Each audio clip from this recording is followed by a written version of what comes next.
In his book, Toxic Charity, Robert Lupton states that whenever there is sustained one-way giving, unwholesome dynamics and pathologies fester under the cover of kind-heartedness.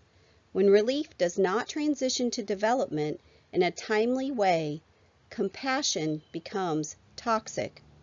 He also states that the challenge for those of us in service work is to redirect traditional methods of charity into systems of genuine exchange. The Great Commandment holds the key to making the shift from one-way giving to mutual interdependence. We are told, "You shall love the Lord your God with all your heart, with all your soul, and with all your mind." This is the greatest and first commandment, and the second is like it. You shall love your neighbor as yourself. On these two commandments hang all the law and the prophets. The Great Commandment points to a three-way relationship between God, self, and others. And our goal in making the shift from one-way giving to mutually interdependent relationships is to build relationships that are reciprocal and mutual, that create dignified interdependence and foster peace, justice, and reconciliation. In order to do that, we need to ask ourselves some hard questions. This first question, what gifts do I have, is honestly not a hard one. Most of us are pretty good at recognizing our own giftedness. Where we often struggle is whether or not we are open to receiving from our neighbors. When I do this training in a group, I often give homework. And one of the homework assignments is to receive a gift from someone that you would have originally thought of as a recipient of your giftedness.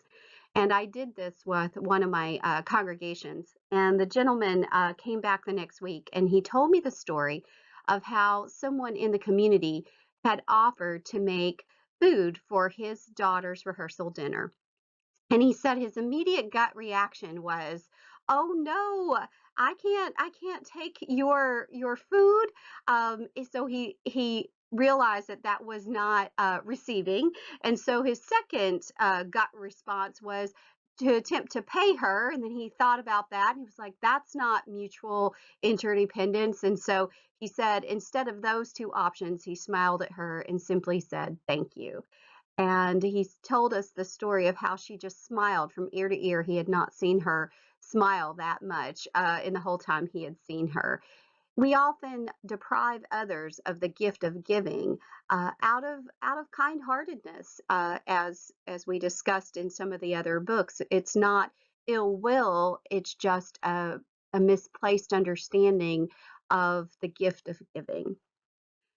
Now, these other questions relate to those of our neighbors. The first question being, what gifts do my neighbors have? Often we may know those gifts. The deeper question is, how are those gifts being released? So, to understand that my neighbor is a great cook is different than allowing my neighbor to cook for me and being willing to accept that gift.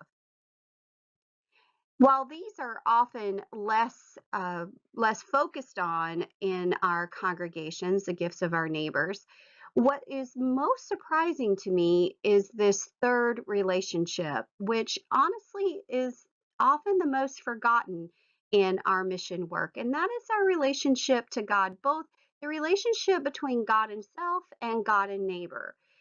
And the most important question that we can ask ourselves as we engage in this work is, where do I see God at work? And how am I depending on God in this work? And then how am I being transformed? I like to think of mission as formation and not, Christian education is on one side of the church and church mission is on the other. I really think we are healthiest and both efforts are deepest when they're intertwined. When there is this inward searching of where is God in this, and this outward response to what we see and what we're learning. And to build reflection into our mission work, at least with asset-based community development, is absolutely critical because so much of this work is a discernment act. It's a way of being in the community. It's a willingness to enter in and join in. And if we're not constantly reflecting and asking these questions, we can get lost in all of this. So, what happens when someone just gives and gives and gives and gives and gives? I think you all know people, you're probably one of these people who just give all the time. How do we often describe that person, or how does that person often describe themselves? If you answered burned out, you answered correctly. I know that feeling. I felt that way when I was running the furniture bank. It was just constant giving. Now, what happens to an individual if they're only seen as a recipient? If they're always going from one line to the next line and dependent on other people? Just imagine how that would feel. And how would we describe that?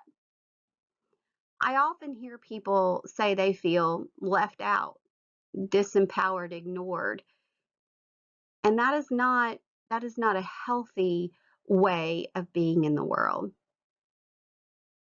Now, this last one, what happens to us if we don't reflect, if we never stop and ask, Lord, where are you in all of this? I know for me, I really missed out. I spent many years doing the relief thing and really missed the deeper, more transformative work that I was being called to. So, as you're thinking about asset based community development and how to make the shift from simply doing things for people to doing things with, it really starts with this understanding of a three-way relationship where the practice of hospitality is that God is the divine host and that we and our neighbors, we're the guests, and that there is this mutuality between us. We're both givers and receivers. And remembering that all that we have to give or receive comes from the hand of God.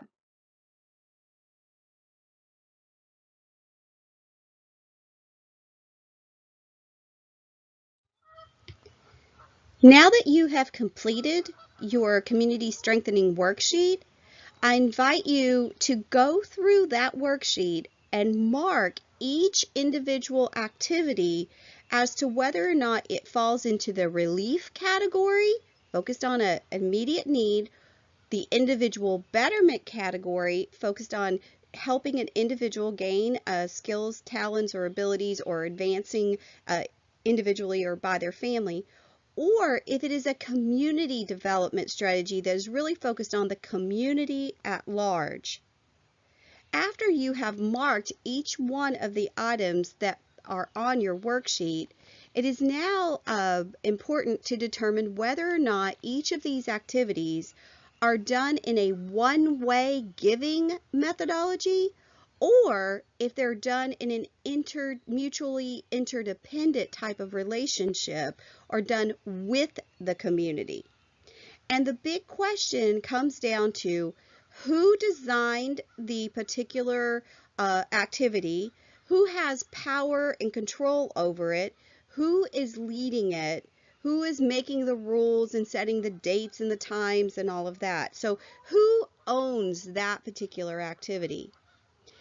And after you plot all the current activities that are happening in the community as to whether or not they're coming from the outside and doing for, or they're being done with the community, I invite you to step back from that and look at the split between one-way giving models and mutually interdependent models. And then I encourage you to make another copy of the Community Engagement Assessment Form and plot what your dream would be. What would it look like for your organization to shift some of those things that are currently in the one-way category into the with model? What is your preferred future look like for your activities and the activities of others in this particular neighborhood? And this will give you a snapshot of your current reality and your preferred future. And in our next training video, we will talk about how you can start to actually originate activities from the community themselves. It is far easier to launch an activity with resident voice in the beginning than it is to convince the community to take on an activity that was started by an outside organization. And we will talk about that more in our next training video.